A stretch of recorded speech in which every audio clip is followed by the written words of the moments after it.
Magandang araw po sa inyong lahat mga kapuntos at sa pagkakataon nito may tatalakayin po akong, topic para sa inyo 'no. Isa-isahin po natin sagutin yung mga katanungan na nandito sa CFD manual.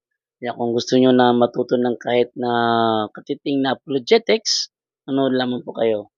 Okay, atin munang unang buksan ang mga topic nandito. Unahin po muna natin ang tunay na iglesia, okey? Ang tanong dito sa Bisaya, igo na ba ang usa ka pundok nagdala sa ngalan ni Kristo aron tinuod gayud kini iya ni Kristo? Sa Tagalog, sapat na ba sa isang grupo, sa isang samahan na ginagamit ang